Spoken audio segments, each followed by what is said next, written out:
Yes. You're getting voice. Yes. Okay, good morning, all of you. I'm Mr. Kuldeep Pawar, working as an assistant professor in AISMS Institute of Information Technology, Pune. I take an opportunity to introduce the today's speaker, Dr. Sanjay Shitole. Is a head of department and working as an assistant professor in Department of Information Technology in Usha Mittal Institute of Technology for Women, SNDT Women's University, Mumbai. He earned his PhD at IIT Bombay, Mumbai in 2015. Also, he had more than 20 years of teaching experience. He publishes lots of research papers in international journals and conference. He is a secretary of IEEE GRSS Bombay chapter. He has conducted a lots of workshop in the different universities on latex, XFIG, and GNU plot for the publishing purpose. He was a Senate member of SNDT Women's University, Mumbai.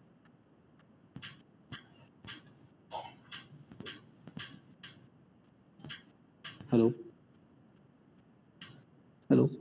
Hello. Sir. You are not audible, so Pawar sir. Okay. Can I repeat, sir? Hello, hello. Okay. हाँ.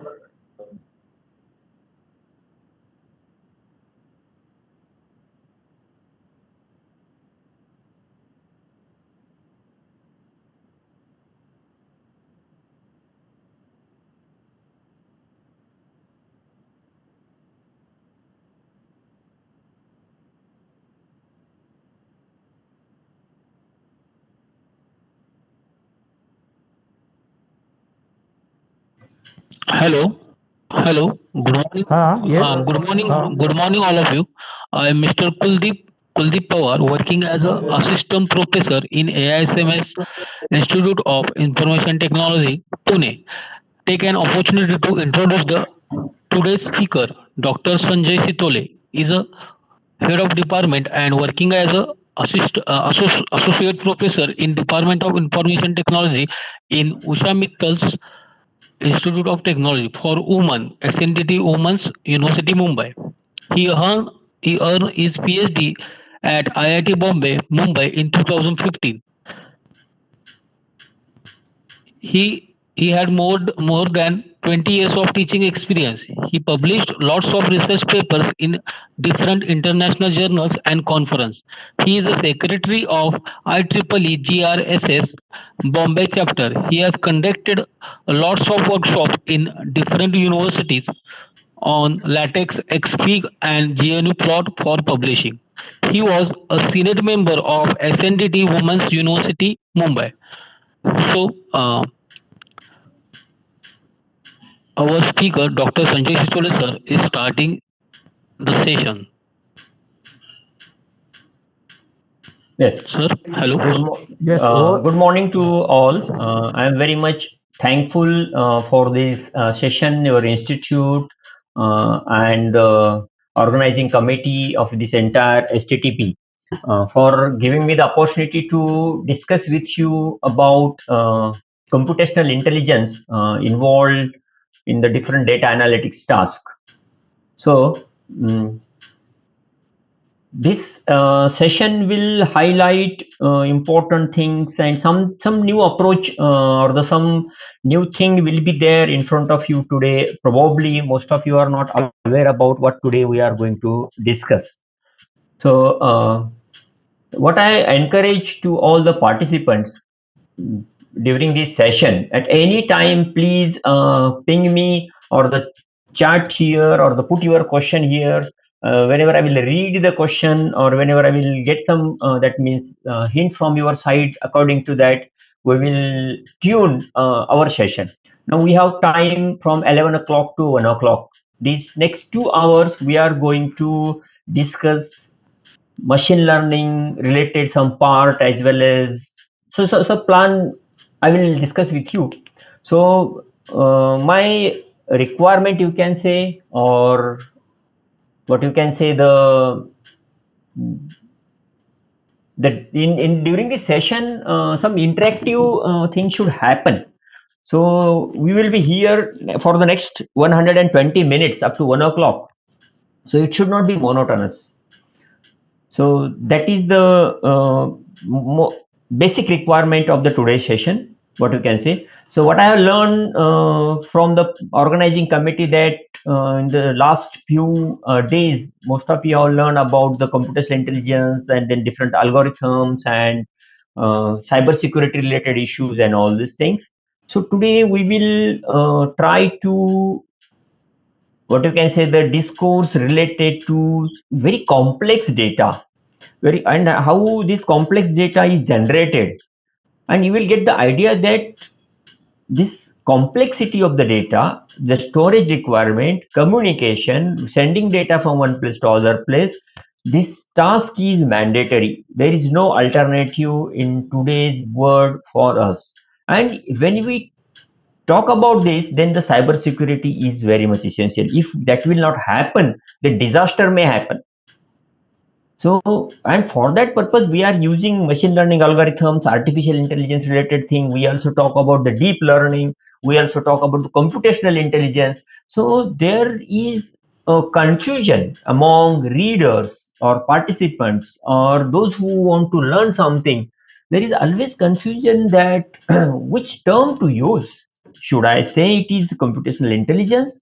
Should I say it is artificial intelligence? Should I say it is artificial neural network, or should I call it as deep neural network? What is the requirement? What we should say whenever we want to use some intelligent system?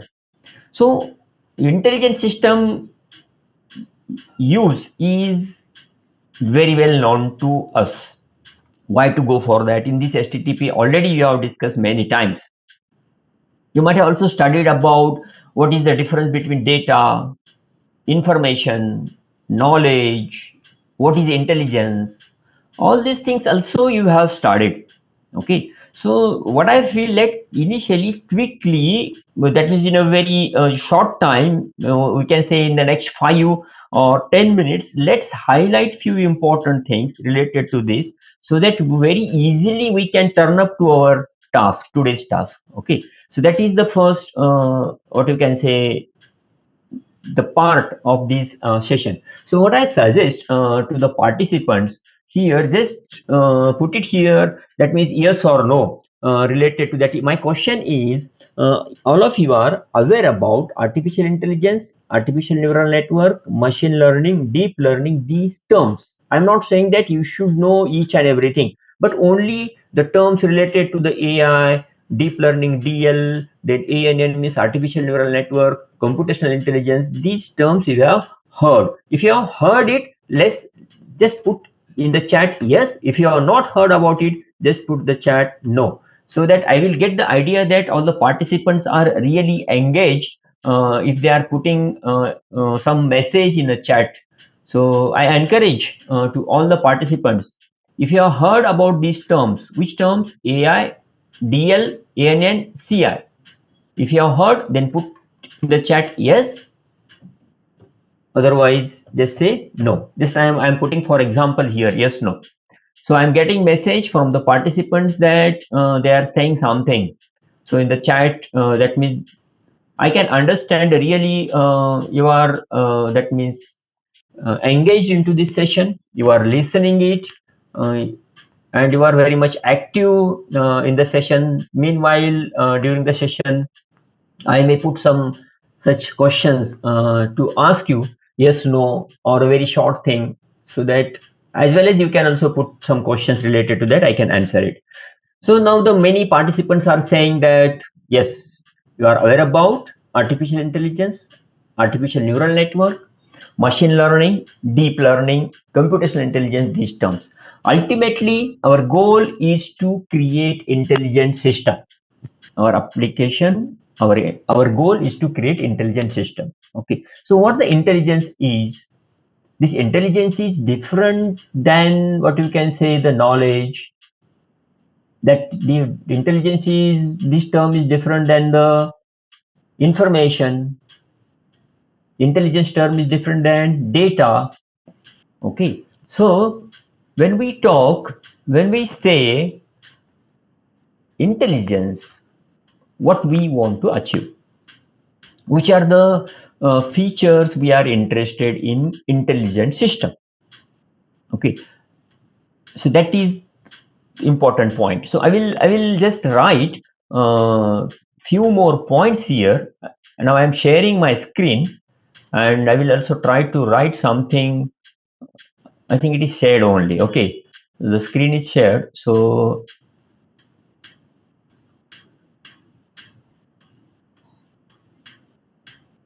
just I will try to now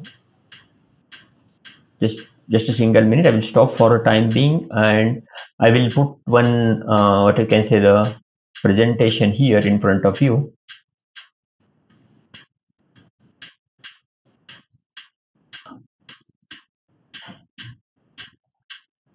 Yes, now I will start my screen. Share.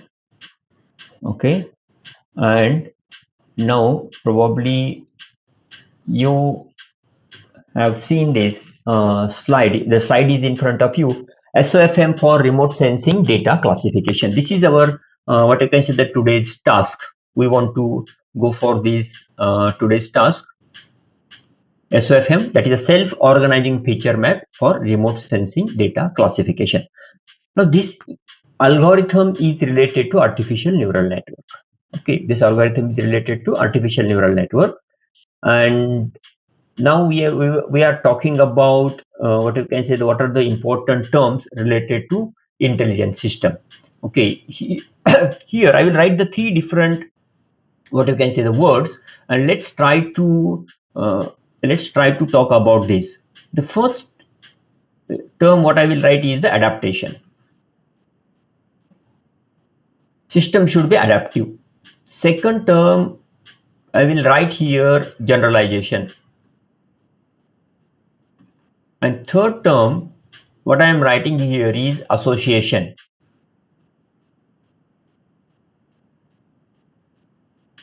So just try to consider these three words and think about intelligence. Think about intelligent system. So adaptation, generalization, and association. Okay, so probably you might have heard about these things. You are aware about these three terms, but what I feel that why not to quickly go through it so that there must be some revision and something new may be there with you after discussion related to this, or otherwise you will remember this thing for a long time. So we want to also correlate this thing with some what you can say the demo. You have to identify where adaptation is happening, where generalization is happening, where association is happening. Ultimately, we know that there is a difference between, say, a dump machine and an intelligent machine. Okay, so we are using it for the intelligence. Dump means number crunching machine. A computer, laptop in front of me, I can say it is a dump machine. It can calculate, it can add, it can multiply. But if I say the intelligent machine, there must be these three things: adaptation, generalization, association. Okay, these three characteristics must be there. So the meaning of these three terms are also there.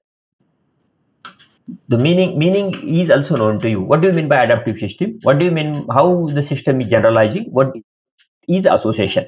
So if you try to what you can say correlate this thing for any application development, then that will be very easy for you to develop intelligent system for a required task. Okay, that is the thing. Now I think all of you have heard about it. So my next task is quickly show you one small video, and if you that means it is a 3-minute video. If you try to find in that 3-minute video where adaptation is happening, where association is happening, where generalization is happening, then definitely you will identify intelligent system. Okay, always thinking related to that computational intelligence, we have to consider these three terms. And what I will try to share with you, what you can say, a small video that will give you idea about these three terms what just now we have discussed. Okay, so quickly I will do that within a fraction of second. Let me open that video, just a single minute.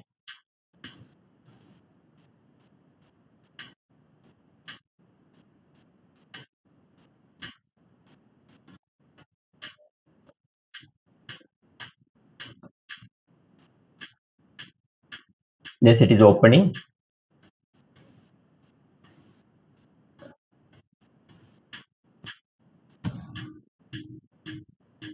Okay, I will share it.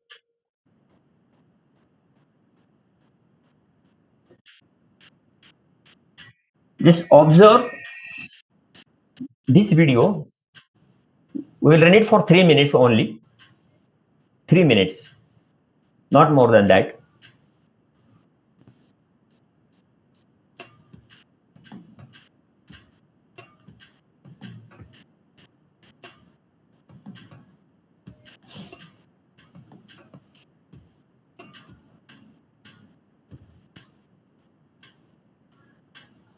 I stopped with the intention that to inform all the participants to just observe adaptation, generalization, and association. These three things. Okay. So I will now start it once again.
Okay. So you have enjoyed this video. Okay. So now we will turn up to this discussion. In the next 5 minutes, we will complete this discussion related to this initial part, and then we will turn up our attention to the actual today's task. But this quick revision he will give you some more insight, probably. That's what I feel. So just let me quickly give the feedback. Have you seen this video earlier? If you say yes, then I will understand that already you are aware about it. And if it is first time, then next 2-3 minutes I will spend onto that to discuss about these 3 features. So one participant says that this is the first time. So many are, that means, let me get few more feedback. Yes, no, yes, no, yes, no, like that.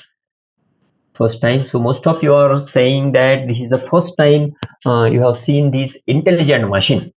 So do you feel that that is the intelligence? Definitely, yes or no? It was an intelligent machine. Now what you have seen, this is the first time you have seen that this is the intelligent machine, but where you have observed intelligence, that we will, what we can say, discuss. That we will discuss. Now I will once again turn up to that point where, okay, it's very good. So I'm getting some good feedback from the participants. Now I want to turn up to this, what you can say, the cancel share. Yes, once again to this slide where we have discussed just the adaptation. Now you know that robot was adaptive. Robot could generalize, robot could associate. Means what is happening? So observe that initially there was one rose of the red color during the training. Red color rose was shown, but when the robot was cutting that, there the color of the rose was different. Color of the rose was different. Then when you discuss about the fruits, then this fruit, there was only one fruit, but when the robot was cutting, there were the many fruits are there. As well as that, with the size changes, shape changes, color changes, still the system could complete the task. That is, the system is adaptive. The machine is adaptive. Also, it could generalize the things. Also, it could generalize. The incomplete information was there and all these things. As well as it could associate to the incomplete information. Suppose there is, that means a different, that means the flower is there, and but the robot knows that when at that particular position some object is there, some flower is there, some apple is there, or some other fruit is there, in that particular diagonal axis, it should be cut properly without any mistake. Very good accuracy. Okay, that is required. And during all this time, we have also seen that learning was also happening.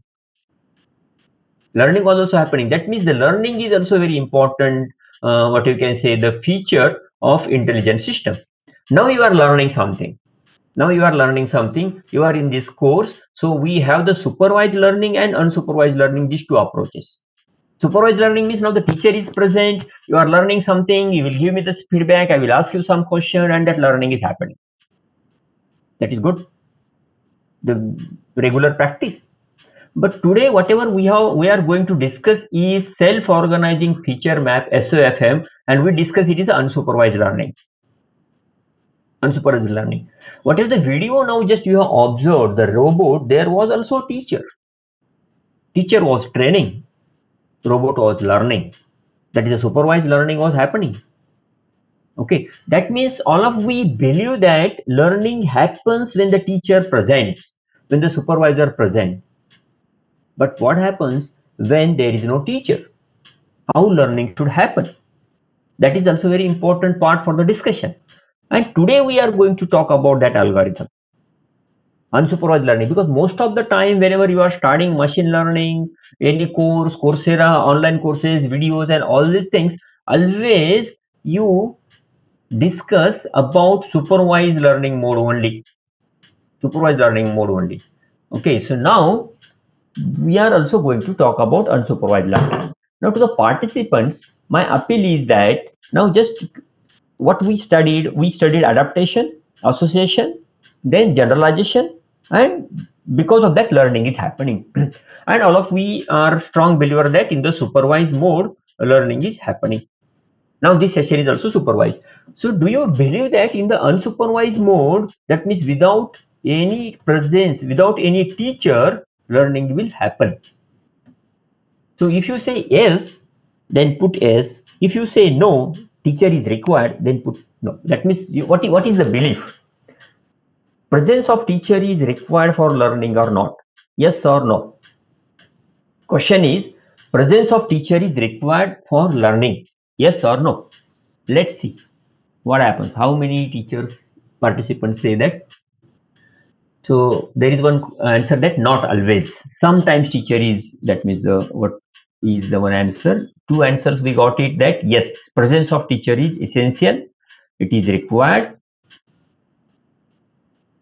Any more answers should we expect from the participants? That also indicates that all the participants are very much engaged into the session.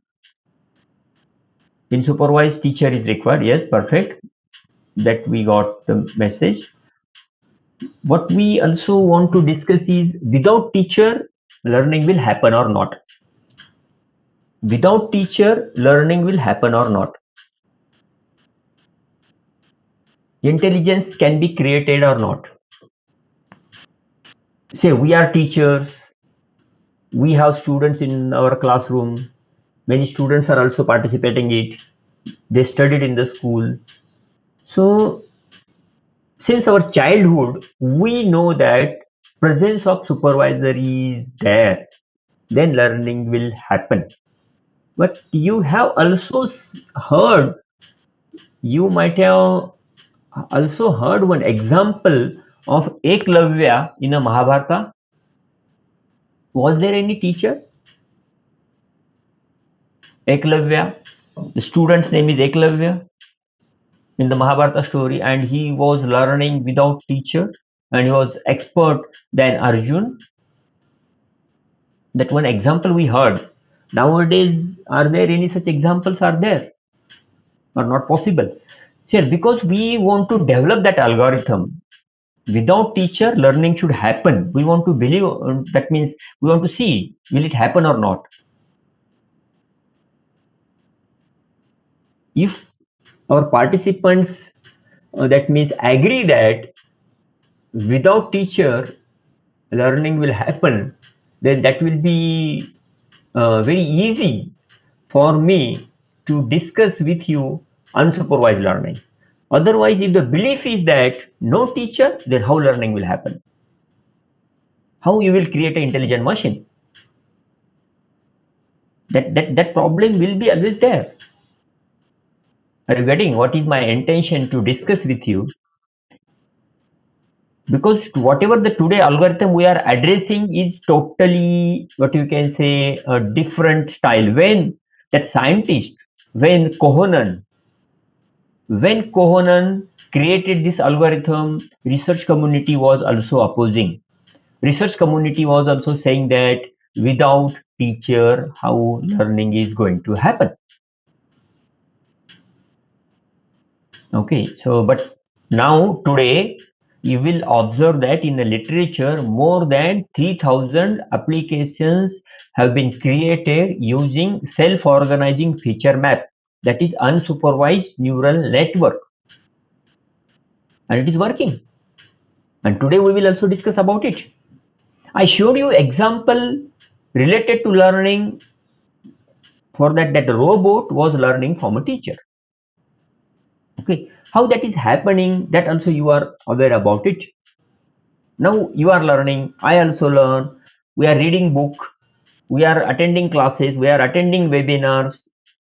Because of that, what exactly is happening? When we learn means what happens in a brain?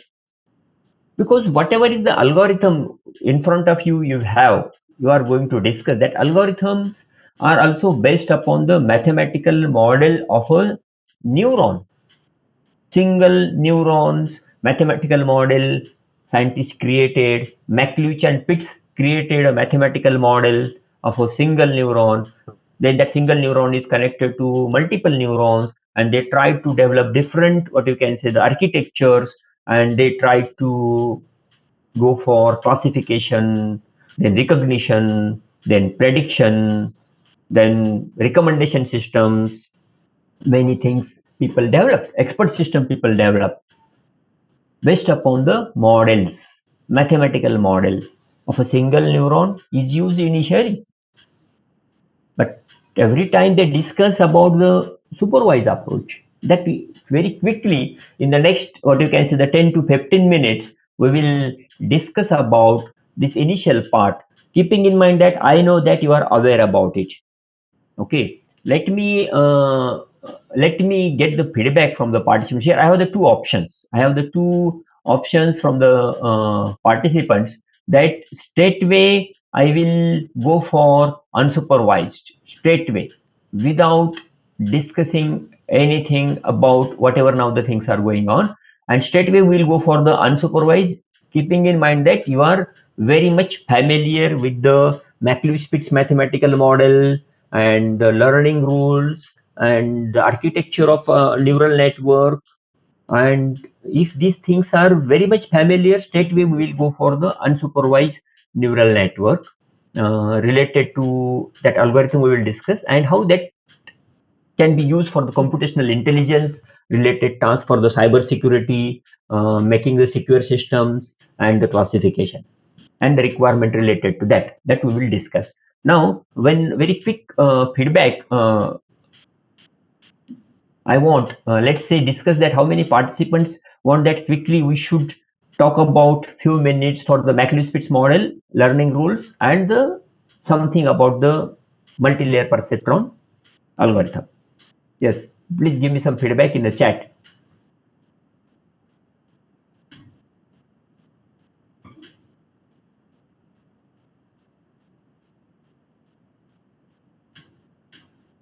Yes, supervised. What one feedback I got it. That means my question is, I have the two options. First option is for the next 10 to 15 minutes, I will talk about the something related to supervised learning. So to go for the supervised learning, we have to discuss about multi-layer perceptron, some learning rules, and the McLeish-Pitts mathematical model. So 10 minutes or 12 minutes are required for that. Otherwise, directly go for the SOFM. So two participants said that yes. That means what? Yes is related to supervised, or should we go for the unsupervised? So I'm not getting what exactly yes means. Please clarify, participants.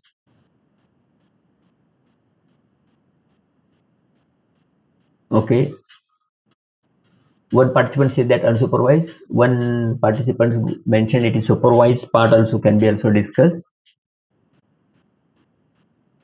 Few more responses I'm expecting. Supervised. Okay. Supervised, then unsupervised. Okay, that means participants are saying that we should talk few minutes related to supervised and then go for the unsupervised learning algorithm. Okay, I will do that. I will do that. Okay, so definitely I will do that. So now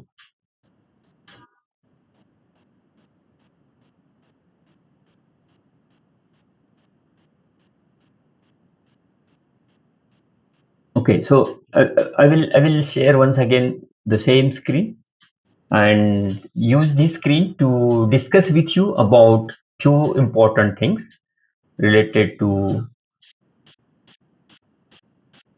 Yes, good. So something is in front of you. Now we know that in a human brain, there are approximately 10 to the power of 11 neurons are connected together. Approximately 10 to the power of 11 neurons. Okay, that is a single neuron where you have what you can say the nucleus, then the soma, then the signal goes out, and then that is connected. That is a in the biology class we studied it. Based upon that, for the single neuron, McLeish and Pitts, these two scientists created a mathematical model. So this is this very simple mathematical model I am writing here. Within 1 minute, you will get the idea about it. So here at the input side, you have input here, and this connection is the actual in a neuron. There is some flow of chemical ions and some electrical potential is there. So that electrical potential value, if I write say the 0.2, 0.3, 0.4 and 0.9, some input value. Input means whatever is the signal you want to give it. Now you are listening to means you are getting some speech signal. You are also observing. Okay, so that signal is coded. That means the eyes, ears, and all these things. So that mathematical coding is possible for the signals. You know about that also very easily. So I will write, let's say some numbers here, 0.6, instead of the 0.3, I will write here 0.7, then 0.1 and 0.5. Okay, input is there with you. Then the weight values for this connection from where you got, because of the chemicals, flow of chemical. These are called the synaptic connections. And here this part is what you can say the center nucleus. Here you will get the net value. How to calculate the net value we will discuss in the mathematical model. This part is called the threshold logic unit, and here I will get the output. Okay, so the net value calculation is very easy. What you have to do, 0.6 into 0.2 product, 0.7 into 0.3 get the product, 0.1 into 0.4 this product, 0.5 into 0.9. Very simple. So this product, this product, this product, this product. So you have the, let's say the product P1, P2, P3, P4. So the net value calculation is very easy. Net equals to P1 plus P2 plus P3 plus P4. These four product values you can add it. You will get the net value. This net value is applied to the threshold logic unit. So here threshold logic unit is the activation function. It may be non-linear, it may be linear. Okay, so let's say this is the activation function, +1 or the -1, +1 or a -1. So if the net value is greater than 0, you will get at the output +1. If the net value is less than 0, you will get the -1. Simple. So you are getting output +1 or a -1 or based upon this activation function. Here this output is dependent upon what? These weight values. So learning happens means what happens in a human brain, these weights values are changing. The flow of chemical ions will change. Now you are listening to me means you are getting some signal. Because of that, some flow of chemical ions is changing, some connections are strengthening. So as well as if I am repeating the same thing, that means the same what you can say the connections will strengthen. That means the weight value should update. Weight value should update. In a learning, this updation of weight value is happening. 0.2, 0.3, 0.4, 0.9. Okay, so this is a single neuron mathematical model we discussed. What the people did it, they have created the connection of these multiple neurons. So this is the, let's say the first, what you can say, this is the input. Then we have one more layer. Then we have one more layer, and this is, let's say this is the, what you can say, the output. Okay, so the input signal, whatever is available in front of you for any application can be applied at the input.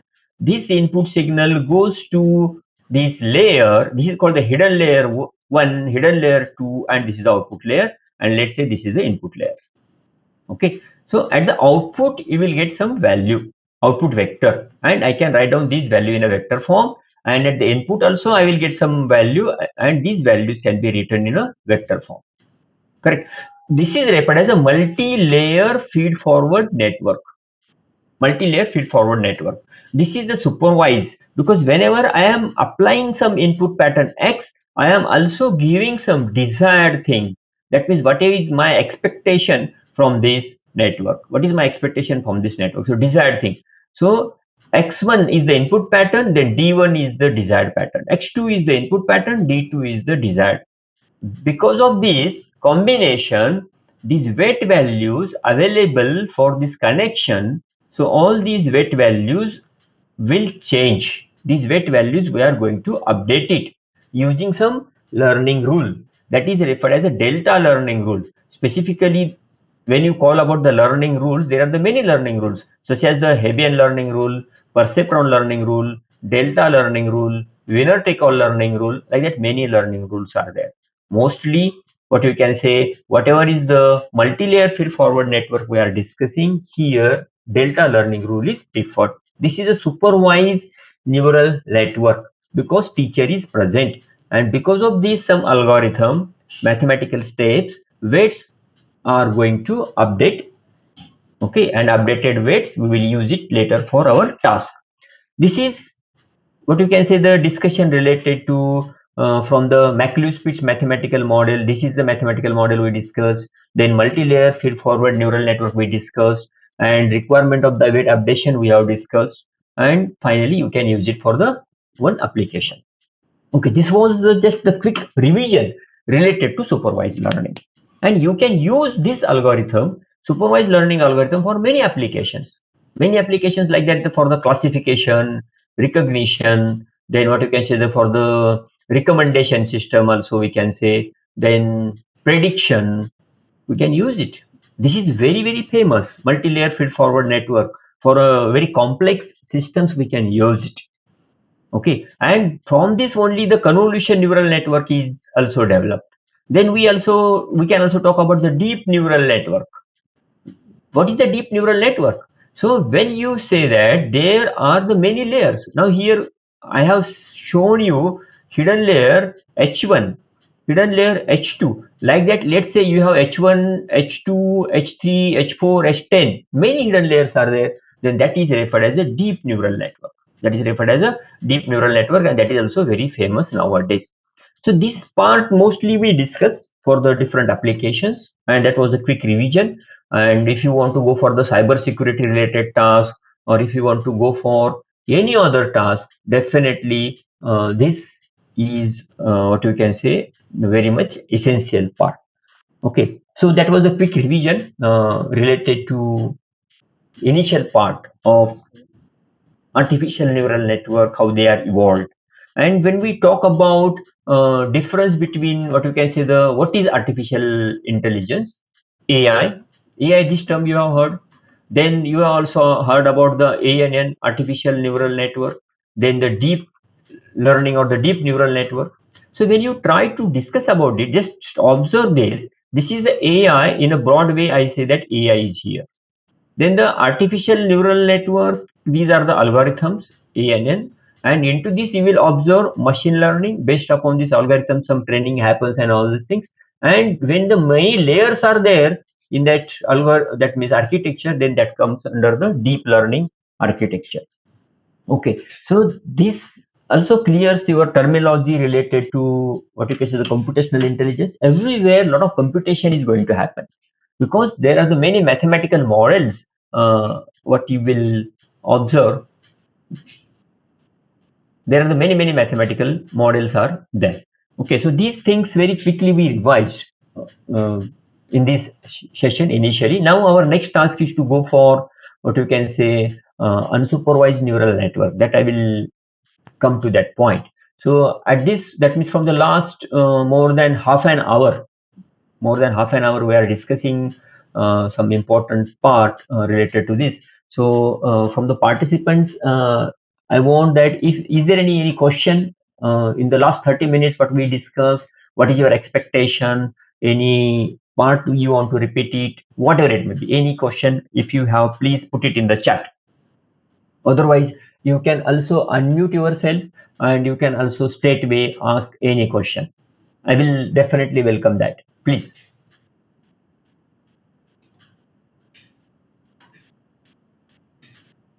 My appeal is that if you have any question, because from the last 30 minutes, whatever we have discussed related to that, if any question is there,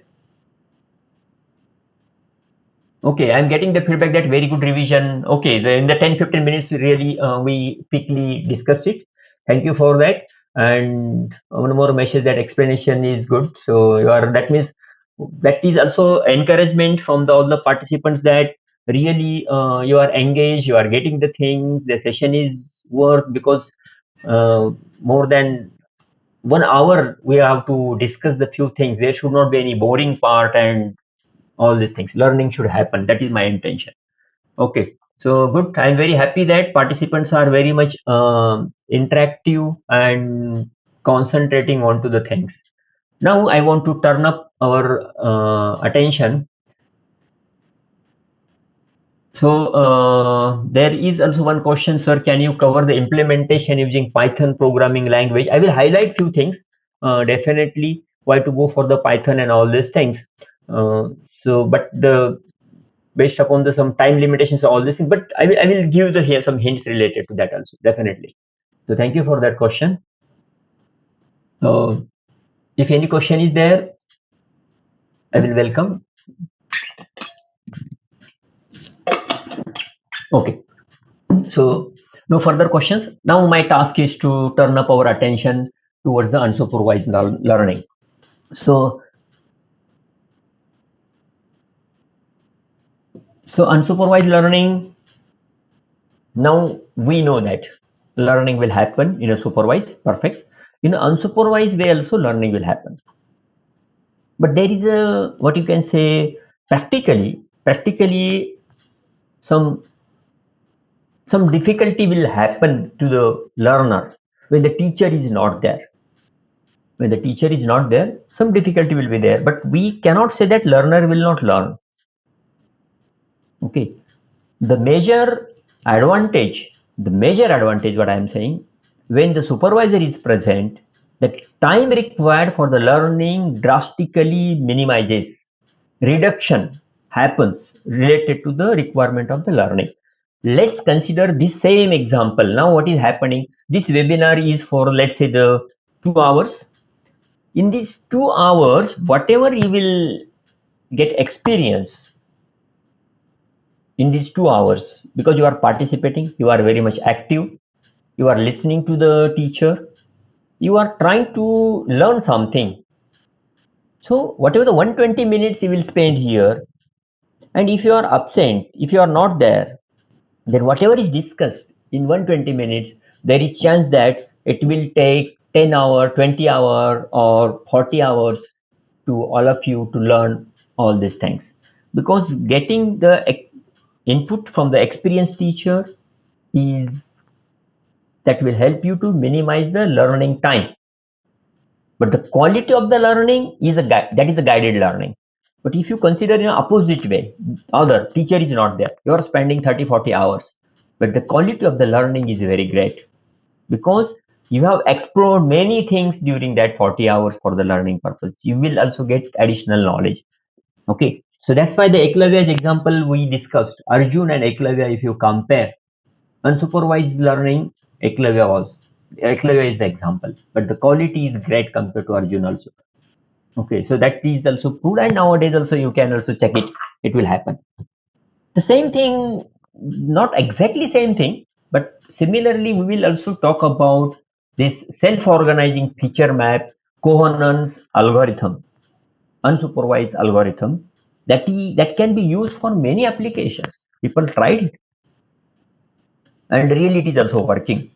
So there is a question which to use.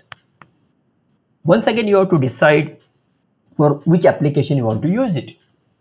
You have both the options, but I also strongly believe that though the algorithm looks very simple, the training is also very easy. So if you have any experience of what you can say, the using multi-layer feed-forward neural network or a convolution neural network, you are using Python programming for that training purpose.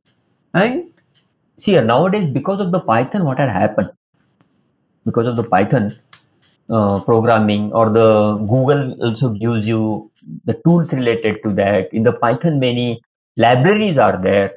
So this multi-layer feed-forward neural network architecture, whatever we just discussed, is readily available in an implemented way. That means that algorithm, mathematical steps, everything is implemented. What is your task? Your task as a programmer, as a machine learning engineer, is to get the data, get the patterns, get the data set where you have input pattern and the desired pattern, apply it to that architecture and run that program. Definitely will get some output. Output in the sense something will happen. But what is your role? See, the algorithm is there, data is available with you. You know much more about your data. You are very much confident about your data set. You know the problem definition. You have a very good, what you can say, the library available in the Python. But what is your role as a machine learning engineer? Your role there is to decide how many hidden layers are required. That means 3 layers, 4 layers, 5 layers, 10 layers. There is no answer. You have to practice it. You have to work on to that. You have to think about the accuracy of your application using that many number of the layers. That is the first difficulty you will face when you will use convolution neural network or the deep neural network or multi-layer feed-forward network. That is in the supervised learning. That is deciding how many hidden layers to be used. And in the Python program, very easily you can change that number. Then another difficulty is which? Another difficulty is how many number of the neurons in each layer, each hidden layer. No answer. You have many, what you can say, the probabilities, many things. You will say that 5 neurons, 10 neurons. No answer. That is another difficulty you will face. The third difficulty is, then there are the many parameters. Learning constant is there. Which learning constant value you will use? Once again, there is a difficulty. One more difficulty you will find that you are selecting activation function. Okay, ReLU activation function or any other activation function. In that activation function also some parameters are there. There also decision making is difficult. That means you are facing problem during training. As a trainer, as a computational intelligent engineer, your task is to train. Network should learn. But during training, the parameters which you want to select, it is somewhat difficult task. You have to do it many times. Sometimes network will not learn. Then you have to start it from the scratch. You will waste a lot of time. Then you will get someday fed up. Oh, what is happening?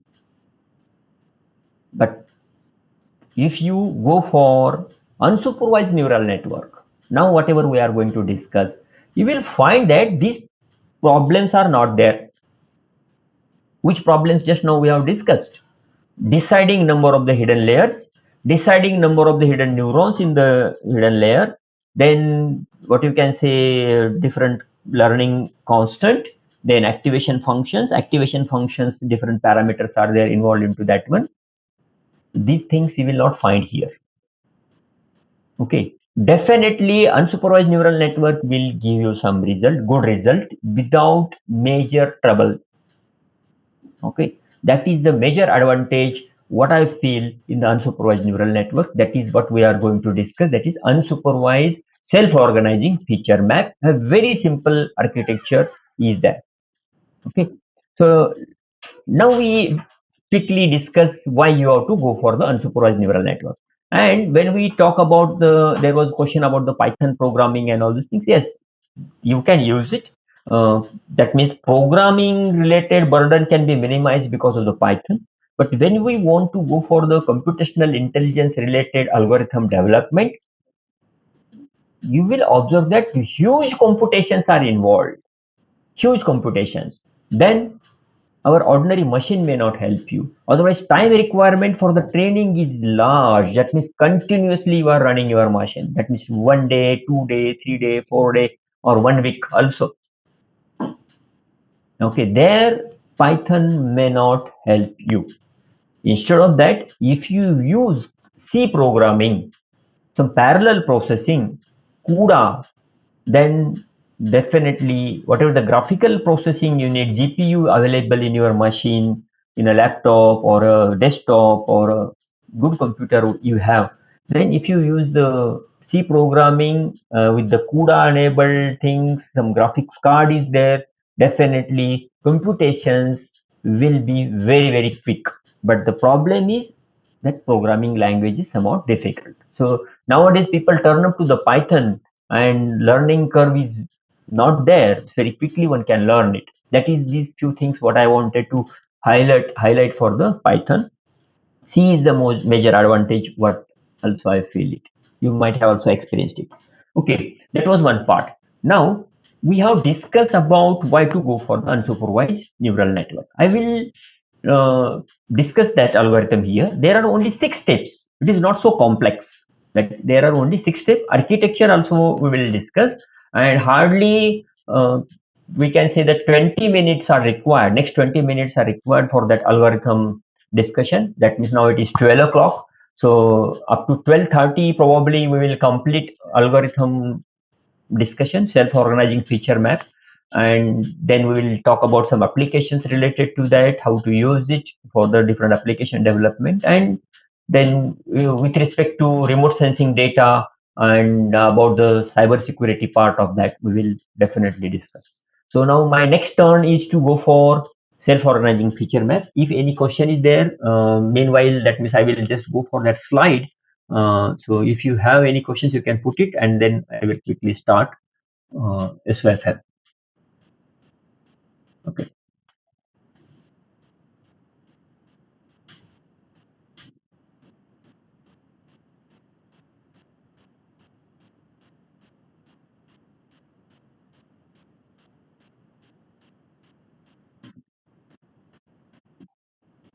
I'm sharing self-organizing feature map related presentation. Okay. So just observe this, whatever is available here. So we'll talk about this application, which is in the presentation mode, self-organizing feature map. Just quickly observe this slide. You will get the idea that for what the people have used this SOFM, statistical pattern recognition, speech recognition specifically. Now you know that that means speech recognition task. Alexa's example, you know, that means natural language processing and all these things. So when Conan developed this algorithm, self-organizing feature map, at that time he developed phonetic typewriter. You know that in old days typewriters were there. So you speak something and typewriter used to type that word, or that means A, B, C, D, if I say that. So speech recognition task was implemented, demonstrated with the help of this SOFM. Then robotic arms. Just now we have seen the robot that was under the supervised learning, but control of robotic arms, that is also possible. Then industrial process like that, the P type junction, N type junction, and diffusion is required. You know, this task is not so easy. Creating the P type and N type and very fine control is required. So diffusion process, there also people tried it. Then automatic synthesis of the digital systems, you are very much aware about this. What do you mean by the synthesis? Then telecommunication tasks, adaptive devices for various telecommunication tasks. You know that this system is intelligence. We discuss about what do you mean by the adaptive system. So in the telecommunication task, this can be used. Image compression, you know that to transmit data, images, two-dimensional data from one place to other place, compression is very much essential, and there also you can use it. Radar classification of CIs, we will talk about this sometime, after some time. Optimization problem, traveling salesman problem you have discussed, you know very well. Finding the shortest path, you know. So sentence understanding, once again we can say the natural language processing. Then application expertise in the conceptual domain, like that expert system for the medical field you want to design, you can use it. If you observe this slide, and think about the areas where they are using it, really in every field you can use this unsupervised neural network. Without teacher, learning will happen here. Okay, so that is a major advantage, as well as the training is not so difficult. What is the major advantage to all of you? That training this algorithm is very easy compared to multi-layer perceptron algorithm or backpropagation algorithm, or we can say the convolution neural networks. Okay, so that is the thing what I want to inform to you, right? Then there is one more application. So observe this architecture, self-organizing map architecture, SOM. This word self-organizing map. gives you idea. Also some word, this word is also very important. So what you are observing here is a two-dimensional, what you can say, the architecture, two-dimensional seat-like structure. Now here is some confusion you may have. You will observe that where are there many layers and all these things. There are no layers. There are no layers. Just you try to think about the top layer of the human brain, top layer, and the layer, only one layer, one seat-like structure, one plain paper, or the two-dimensional, whatever the figure is shown here. And at the different locations in a human brain also, there are some parts are related to some specific task. That means for the listening purpose, some part is there in the human brain. For what you can say that you are driving a car, then some part is responsible for that particular task in a human brain. That means when the brain gets training for a task, there are self-organized, localized areas are developed. What I want to say, whenever you are getting some training for some tasks, for the singing, for the dancing, for driving a car, for swimming purpose, there you might have also heard about it, you might have read it, that localized areas are there in a human brain for specific tasks. You also, that is, we also heard that some there is an accident is there, and that a fellow now could not remember this thing, or forgot smell, or forgot speaking, or forgot listening, because that particular part in a human brain got damaged. The meaning is there are localized areas are there responsible for specific task. Okay, so this is known. Based upon this idea, Conan developed this simple architecture, simple structure. Right. So I will just turn up to one more slide to give you idea about it. Just observe this slide. 2 or 3 things I will talk about. So this is architecture we have discussed. Now this is the same figure. We will now try to use it for our discussion, where you are observing that input data, whatever the data for whatever the application you want to develop, is with you in a vector format. You are aware about that, how to get the data. You are aware about the feature extraction technique. So x1, x2, x3 up to xn, that is the input feature vector, input pattern with you. That input pattern you are going to apply to the seat-like structure. In this seat-like structure, there are many neurons. These small circles, whatever you are observing, these are the neurons. So observe here, there are the 10 rows and 10 columns in this sheet, two-dimensional sheet, whatever you are observing. So 10 rows, 10 columns means 100 neurons are there. That's all. 100 neurons, let's consider for the time being, are with you. Now, whatever the input pattern available in front of you is applied to each and every neuron. Is applied to each and every neuron. And you are also observing there the weight value Wi1, Wi2, Win.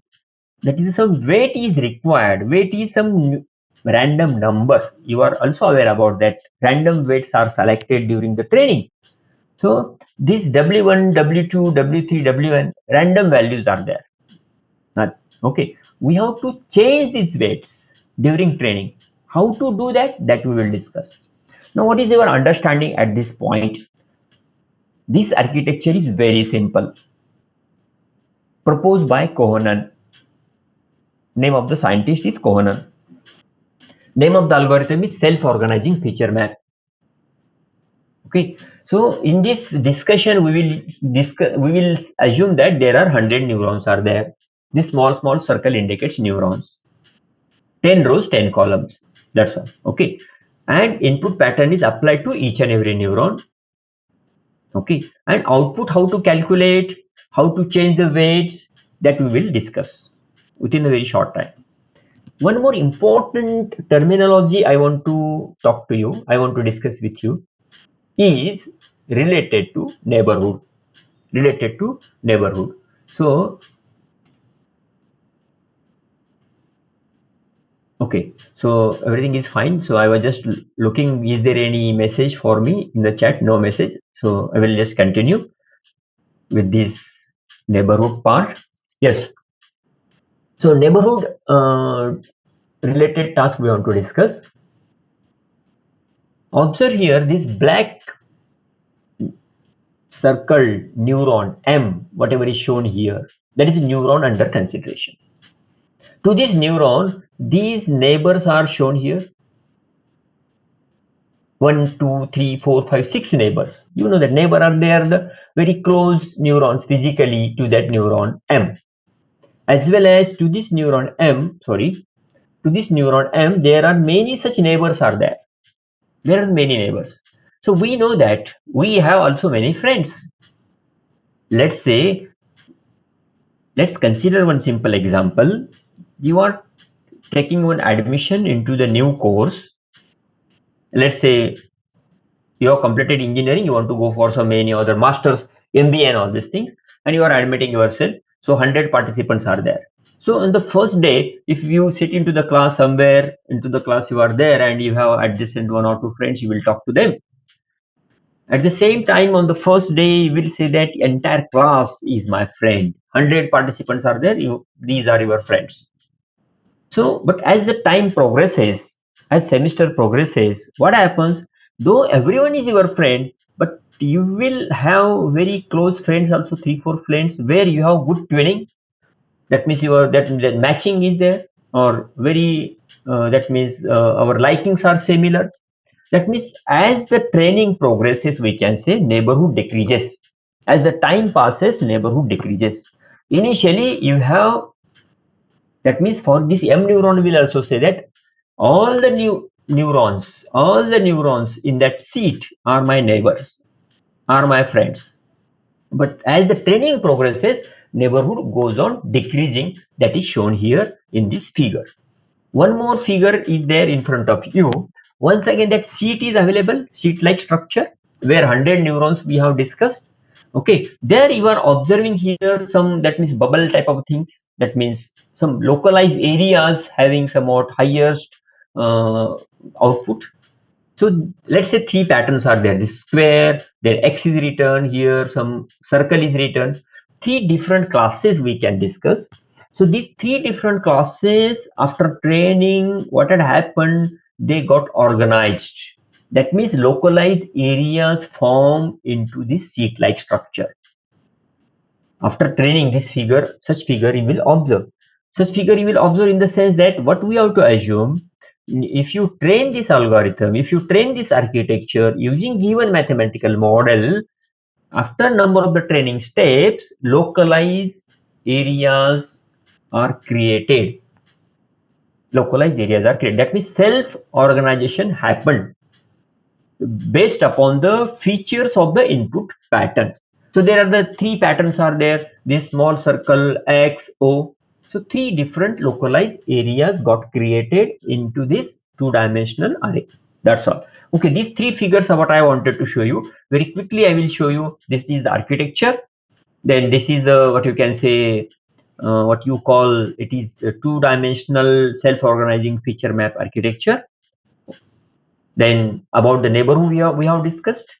Then after training, what happens, that we have discussed. Okay.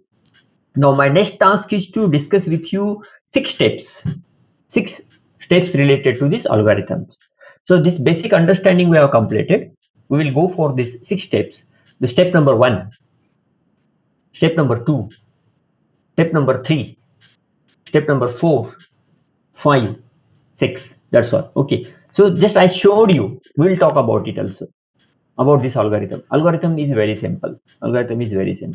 Okay, just observe here.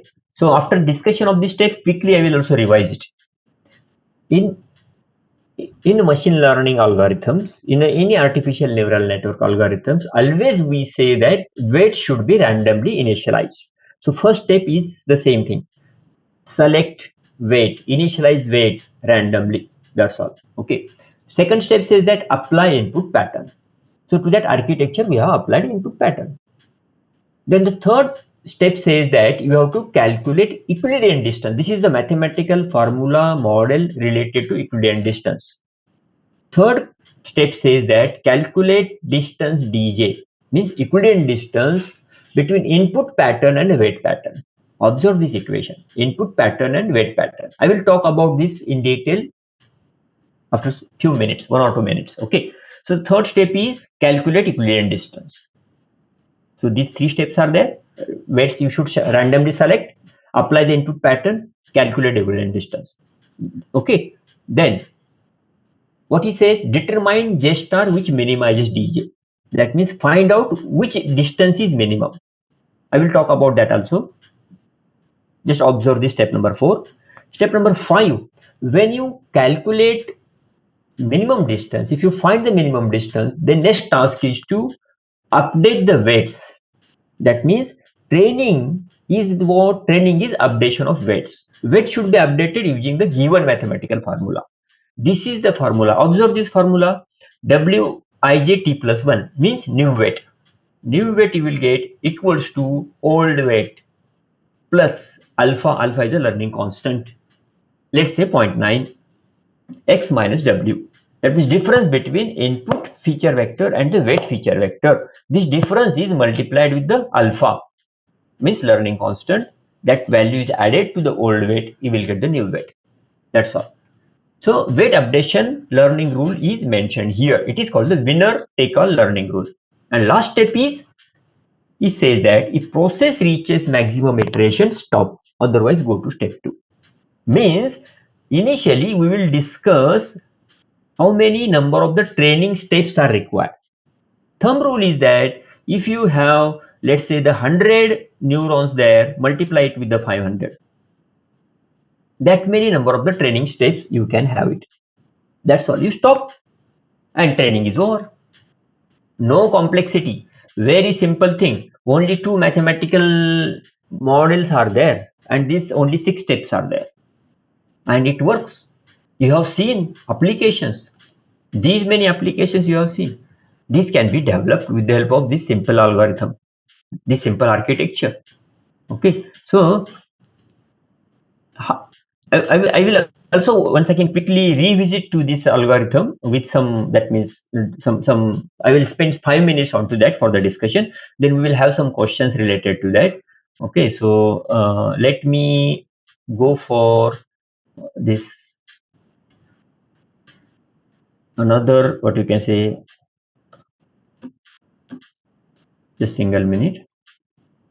So meanwhile, if you have any questions, you please type it there in the chat. I will open what you can say, that one more slide to give you some idea about SOFM related part. So that is what I want. But meanwhile, if you have some questions, you can type it, and I will start sharing this, because once again I want to quickly revisit to the SOFM. Okay. Now I will try to, is there any question? No question. So I will share this application. Right. Now quickly we will revise this SOFM, what we discussed, and then we will turn up to the application. See what you have seen here, a two-dimensional architecture, simple sheet. Let's say these are the neurons. Okay. These 100 neurons are there, and at the input here you have input values, input pattern. Let's say the X is the feature vector, and feature vector values I am writing here. Let's say the 0.1, 0.7, 0.9, 0.6. I get many values you have. Okay, these values are connected to this neuron. Okay, each and every neuron, these values, I will connect it to the only one neuron to give you idea about it. Okay, let's say these four values are there. Let's say 4 values are connected, and this is the output of the neuron we want to find out. You know that weights are required, so weights are also here. Let's say the 0.3, then 0.5, then 0.1, and 0.4. Right. So what the algorithm was mentioning, select the weights randomly. Randomly we have selected, apply input pattern. Pattern we have applied, then calculate equivalent distance to that neuron. Say this is the distance I am calculating. How to calculate the distance? It says that difference between input and the weight. So 0.1 minus 0.3. Okay, 0.1 minus 0.3 square plus 0.7 minus 0.5 square plus 0.9 minus 0.1 square plus 0.6 minus 0.4 square. This is equivalent distance. This distance we got it, let's say, for this neuron. Like that, you have these distances calculated for each and every neuron. So the distance D1, D2, D3, D4, like that, D100 neurons are there. Okay, you find, then the step says that find the minimum distance, which is, so out of this, say the distance is 88, this distance is 77, this distance is 32, this distance is 68, this distance is 99. Distance value, equivalent distance value. Here you will say that D3 is minimum. That means this neuron is winner. This neuron is winner. What the next formula step says that you have to update the weight of this neuron. Which one? D3. So let's say this is the D3 neuron. Okay, so these weights should be updated. These weights should be updated. Update the weights of the winner as well as the neighbors. What the algorithm says that always the close neighbors. Initially neighborhood is large. Okay, in the first step neighborhood is large. That means all are the neighbors. So what he says that update the weights of the winner as well as its neighbors. So how to update? Weight new equal to weight old. Old weights are there with you. These are the old weight value 0.3, 0.5, 0.1, 0.5. Okay, old weight are there plus alpha. Alpha is the learning constant, let's say the 0.9, and x minus w means input minus this. This is happening here. So using this formula, this is called the winner take all learning rule. Using this formula, you will update the weight of the D3 as well as its neighbors. Okay, that is when you apply first pattern, you do this. When you apply first pattern, you are doing it. So like that, you have, let's say, the x1, x2, x3, x4, like that, x 1000 patterns are there. If you apply 1000 patterns, that is called the one cycle. One cycle. Once again you apply all these 1000 patterns, that is the second cycle. Once again you apply all these patterns, that is the third cycle. Like that you do it for, let's say, the 10,000 times or the 20,000 times and stop. That's all. So finally, whatever the weights are there, these are your final weights. These are your final weights. And you will observe that based upon the characteristics of this input pattern, automatically in this SOFM, in this seat-like structure, there are localized areas are created. That means if you apply the pattern related to this class, only neuron within this will be winner. If you apply another, that means class of patterns, only neurons within this region will be winner. Like this will definitely happen. That means classification is very easy with the help of this. Okay, so this is a very simple algorithm. I think within the very short time I could talk about this SOFM algorithm. Probably if you have any questions related to that, I encourage participants to put some questions here. I have just completed SOFM discussion related to this. Next task is to talk about some applications, but this unsupervised algorithm we have discussed. I think first time you might have heard about it, I don't know, but I tried to discuss it within a very short time, self-organizing feature map and its simplicity, so that participants may in future think about this algorithm also for the application development, for the comparison purpose and any other task. So any questions related to this SOFM?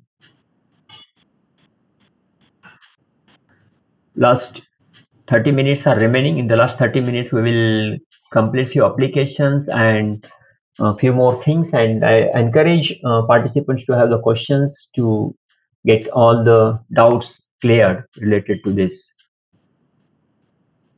Okay, self-organizing feature map, unsupervised algorithm discussion. Just we have, what you can say, completed. If you have any doubts, you can unmute yourself, you can ask, otherwise you can put it in the chat so that I will get the idea what to do next. Should I go ahead or should I have to clear something, doubts and all the relevant information? Yes, please.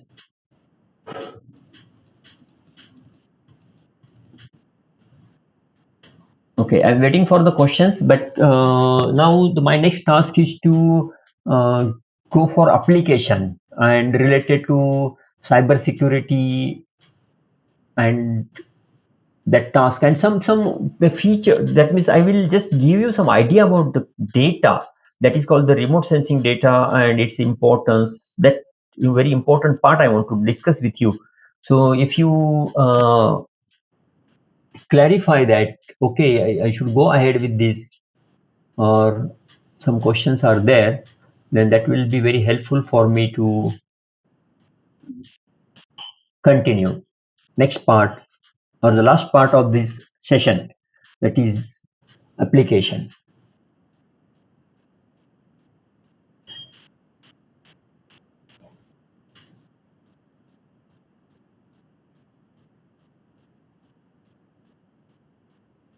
Okay, so the next part is related to what you can say discussion related to the application. So now I want to show you one small what you can say the 3-minute video. What is the reason for this?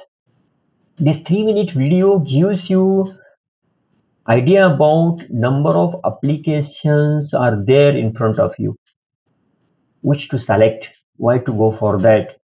And once again, all of you are dealing with the data, very complex data, huge data, and there is also very good chance that few participants might be interested to handle with such type of the data.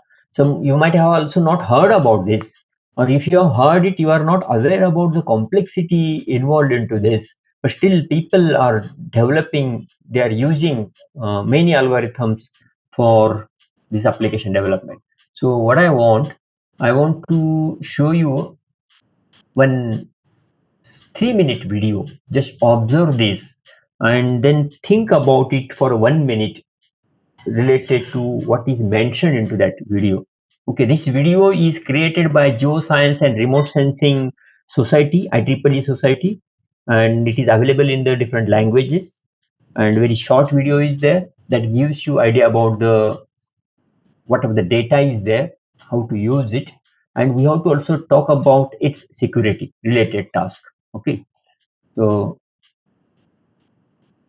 now I will stop this sharing, and now my next task is to another tab is there. I will share it and we'll run this.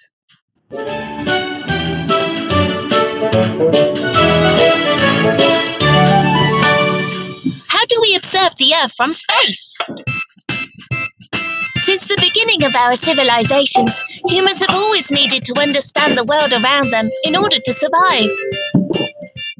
This includes forecasting the weather, assessing environmental hazards, managing natural resources, and improving understanding of the climate. Nowadays, space provides us a unique vantage point for observing the Earth to gather essential information about all these natural phenomena. Land, ship and aircraft base observing systems are also very important, but their view is limited.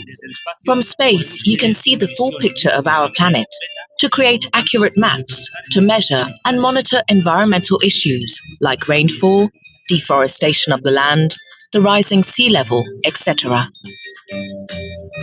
Hi, my name is Wavy, and in this video series, I'm going to tell you how we observe the Earth from space.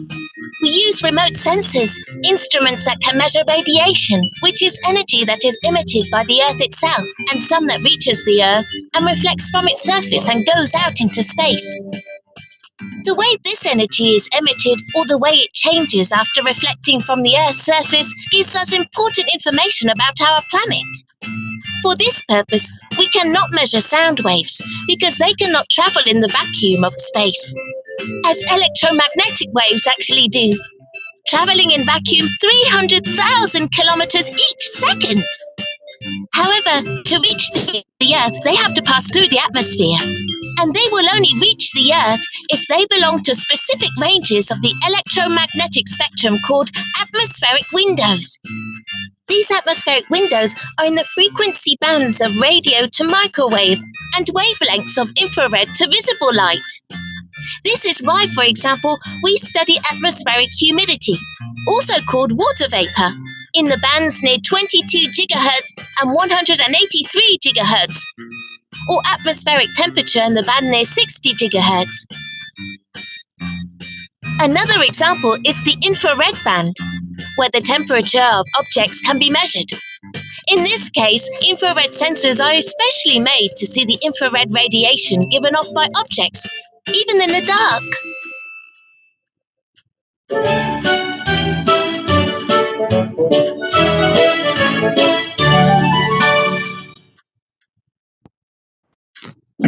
Good. So you might have enjoyed this, or you can say the 2.51 seconds, 2 minute 51 seconds small video, but gave you idea about one, what you can say, the research area or application area where what you can do in the data analytics, in the data processing, computational intelligence, and related tasks of the cyber security. So that is one. Security of this data is very important, and the importance of this data is now known to you.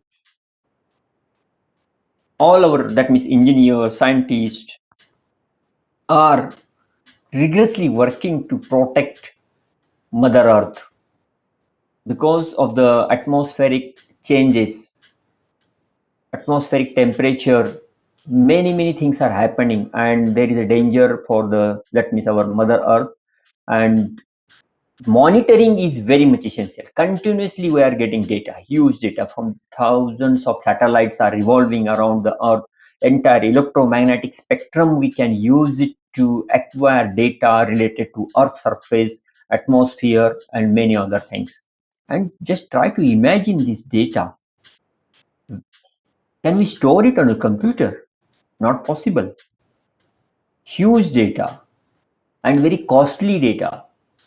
One image, if you try to purchase, probably that means its cost is in lakhs. If you go for the, I know that microwave data, that means the data acquired using electromagnetic signals of Earth surface, its cost is more than 3 lakhs rupees for one image. So this is a very valuable data. Where you will store it? If the size is very large, if you store it on a cloud, and if you want to get that data at the time of the processing, then its security is also very important. And if the data you want to make it secure, then you will use different techniques, different algorithms. Machine learning algorithms or computational intelligence based algorithm is a, that means very demanding thing. If you are not thinking about this protection, then what is going to happen? What is going to happen? Let's say on an Earth surface, that means you just think about any classification task. You are using machine learning algorithm for classifying, that means the data, objects, buildings are there, roads are there, mangrove trees are there, forest, different types of forest is there. You want to classify it. Or let's say you want to find a specific object, specific building. And if there's someone, that means try to manage that data, try to malpractice it, try to alter the data, and whatever the result you will get will be something wrong result, different result. And if you are developing some application, let's say a simple condition, I have seen one application developed by Indian Space Research Organization where they can track a car on a road using satellite data. Try to imagine a situation. It is a 400-500 kilometer above Earth's surface, we have a satellite, and they are tracking a car. And let's say during wartime you want to hit the car, and if that data is not secure, that is where it is stored, where the processing is happening, if slight change in the data, someone changes it, and if the latitude longitude changes it, then your missile system may fail and it will go to any other place. So just think about the computational intelligence involved in this cybersecurity part. So just I have the screen is not visible, but it is displayed in the YouTube link. So this I have not shared at present now anything. Just if you want, I will share some application, or this is SOFM based thing is there. So I think probably this algorithm is visible to you now. Okay, because just I stopped the presentation. Just I wanted to discuss about that video, what you all learned, and what are the application we are going to discuss. Yes. Okay, so now I think probably visible in front of you is the SOFM based SOFM algorithm is there, and we are talking about what we will do, what is our requirement, why we are talking about this type of the data, about the complexity,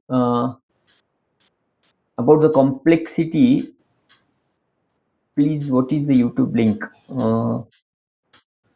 related to that? Okay, I will put it in the chat if you want that whatever the video just I showed you. I am not getting the question, but probably if you are asking this video, what just now we have seen, that I posted it, if it is related, your question is related to that. Okay, so okay, so one thing we have discussed that data alteration should not be there.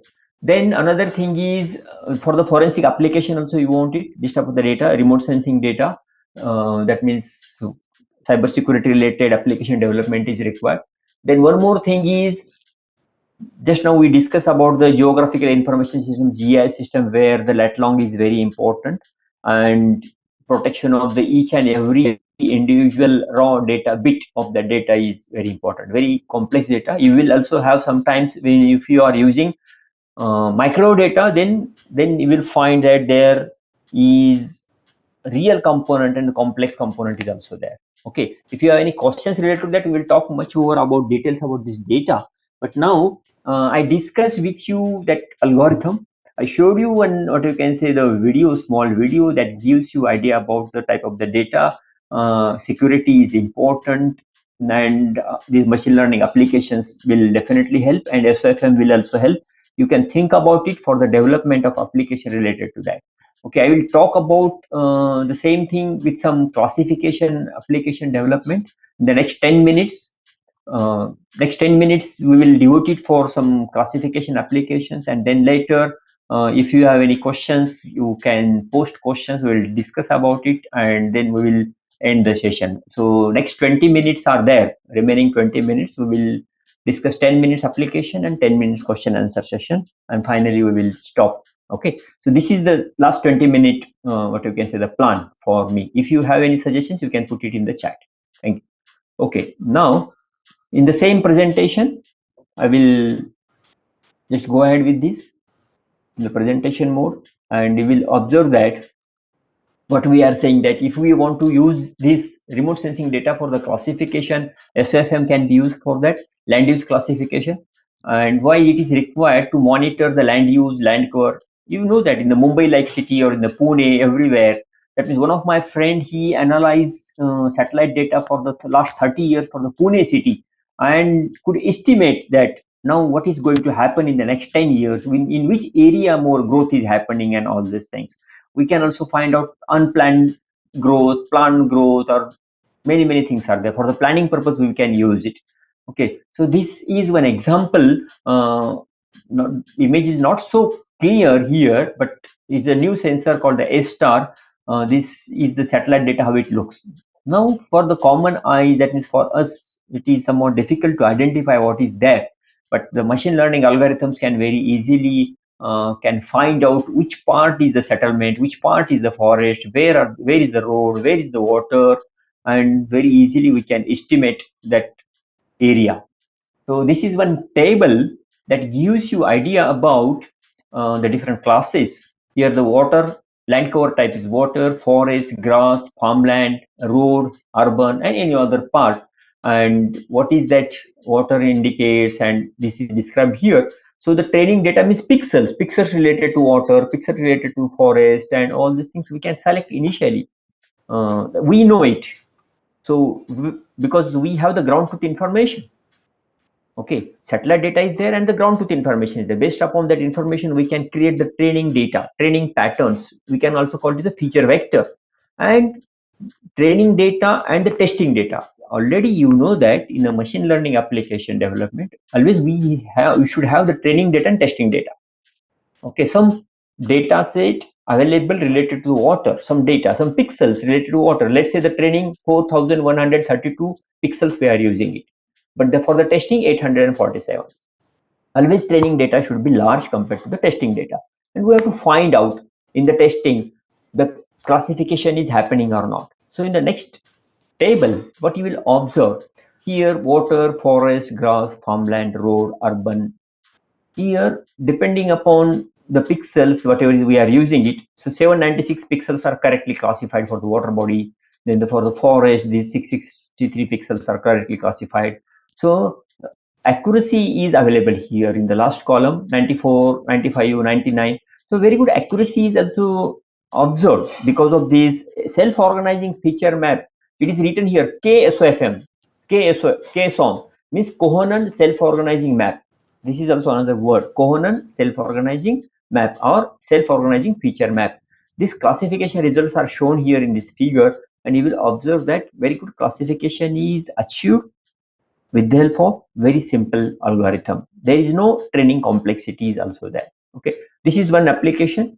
Then this is a star data classification.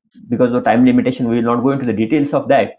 But here, one more thing what I wanted to show here, the people also tried to classification of the Antarctic satellite image, Antarctic sea ice.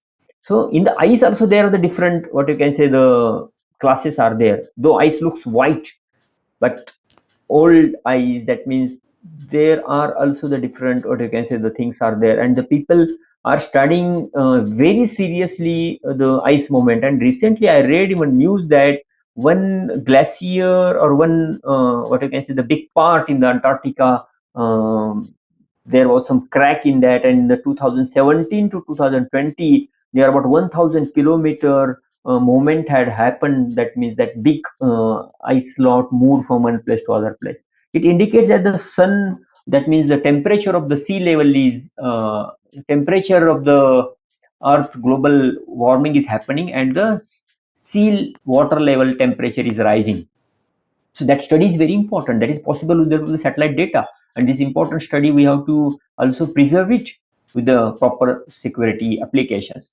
So this is also one more, what you can say, the sea ice map, SOM image using the trained self-organizing feature map that gives you idea about different types of the classes. Okay, so these were the two applications what I discussed and the SOFM algorithm. My intention was to give you idea about importance of unsupervised learning, how the people are using it for the different application development, and related to this.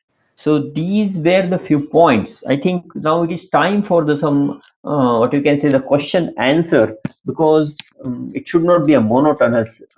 I'm continuously speaking, and that means some feedback is always important. Some questions are there. Participant can ask. There was one question related to Python. We discussed about that. If you want to talk more about that, about any implementation, about any problem definition, about any research problem, whatever it may be. If you have any questions, we have still some time related to our discussion. I will be very happy to talk to you about machine learning, not only SOFM, any other algorithm. If you want to have any research problem you have in your mind, if you want to discuss about it, definitely we can talk about it related to this. Any questions? Now it is free time. That means we can say you can unmute yourself. What was my plan that I could cover it, and it will be better if I discuss with you so that the things will be clear more. So participants, I encourage, I appeal to all of you. You can unmute, you can ask, otherwise you can put something in the chat. so that will help me to discuss with you remaining things. It may be related to any, not related to SOFM, whatever it may be. If you are working on something, some project, some problem, that will also help. That also can be discussed.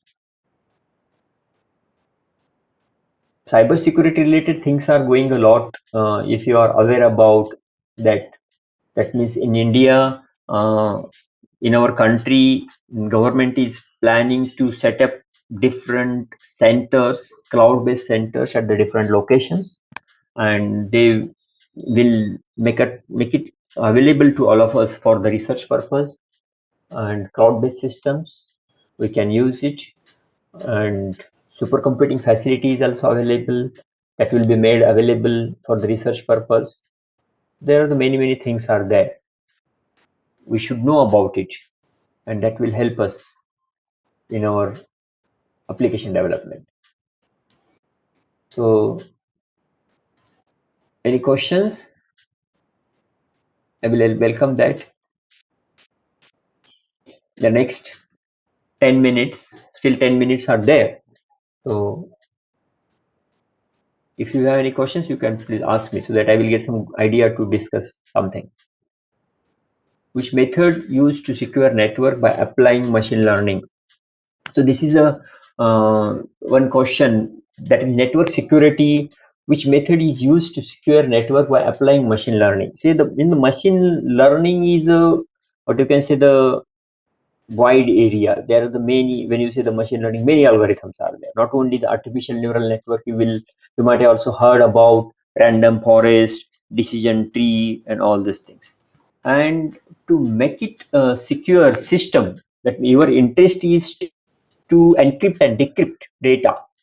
Okay, so machine learning algorithm, which to use, which method, there is no such hard and fast rule. Always you observe that there still the people are studying rigorously inside of the network during training what is happening. There is no that there is no model available.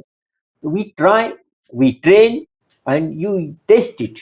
If it is working fine compared to existing techniques, then you are very much happy. So these are the non-parametric techniques. Whatever the machine learning techniques are the non-parametric techniques. The major advantage is that means in a parametric technique, when some parametric techniques, what happens, you have to always consider some, what you can say, the parameters with some values. In a non-parametric techniques, that system adapts to the situation, it learns. There is a major advantage what you have. If it is not giving the good result, once again you have additional data, you train it, you test it, and over the time it improves. Okay, so you have to select which algorithm. Now let's say supervised, unsupervised, or reinforcement algorithm.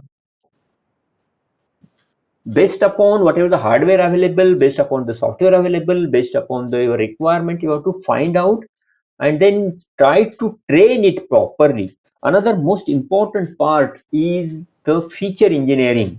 Feature engineering in the sense, say algorithm is there, platform is there, you are training it, but what is the database available, data set, that should be also pre-processed.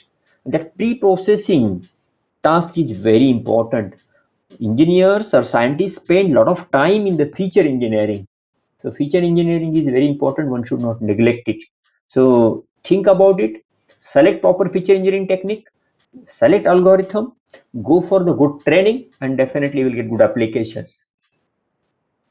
There is one more question, can you put some light on use of unsupervised learning for dynamic malware detection? Yes, dynamic malware detection. Now this data is, let's say, available to you. Just consider the self-organizing feature map, now just what we have discussed. Okay, in these SOFM, there is a major advantage what you have seen. There is no need to give you the desired thing. So what about the dynamic malware? That means the initially during training you require some data. As a trainer, you know that which data is related to the, what you can say, the malware, or which data is there is no issue. So that combination of this data, if you just train it, you will observe that in the SOFM there are the two regions where one localized area is for the malware related part, another is not malware is there.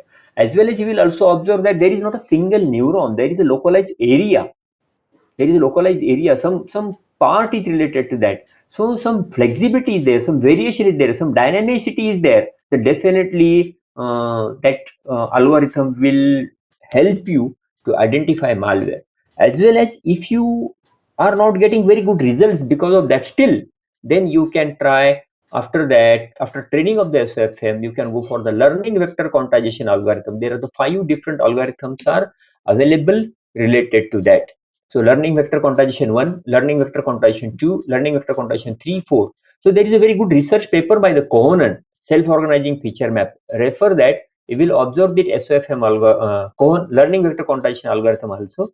Train this SOFM, use the LVQ algorithms, and definitely this malware detection will happen very, that means that will give you the very good efficiency. Okay, that definitely will help you.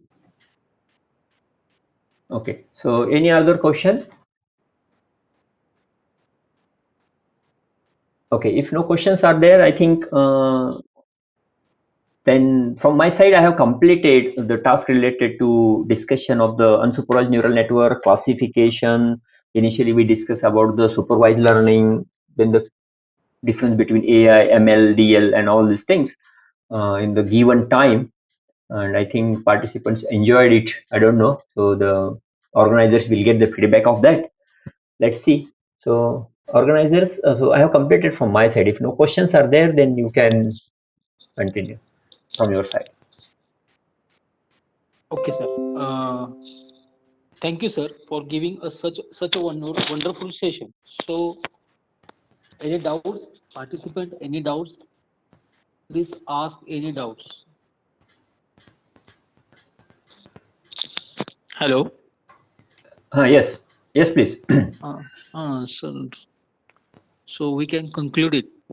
Okay, good. So I'm very happy that more than 90 participants were there today's session. Great. So I Yeah, sir. think, 94. okay, so I think lot of learning had happened. I don't know. Let's get me back after getting the feedback from the participants. That will also help me to plan such sessions, because online teaching learning is something new platform we are exploring nowadays. Okay, I enjoyed the session. Thank you. Okay, sir. ठीक है. Okay. Thank you, sir. Thank you.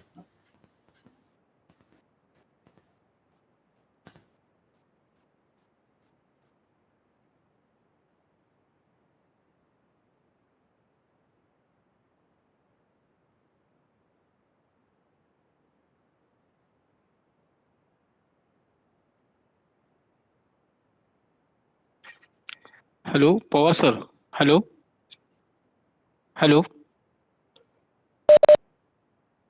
Sir cancel करू का meeting?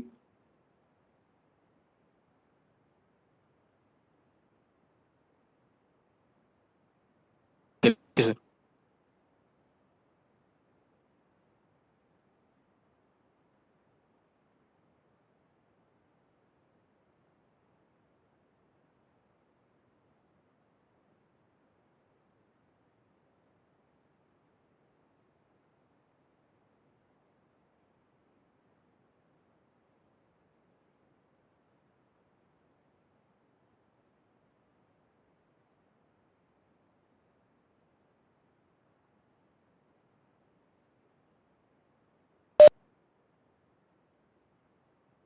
Attendance and feedback is the only same link, no?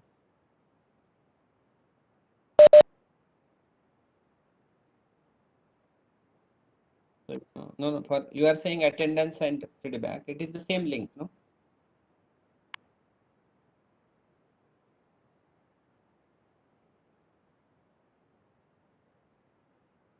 Okay, sir, thank you.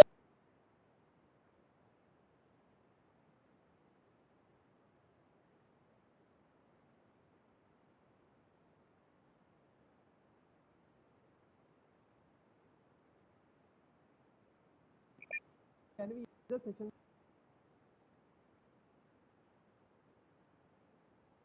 Hello.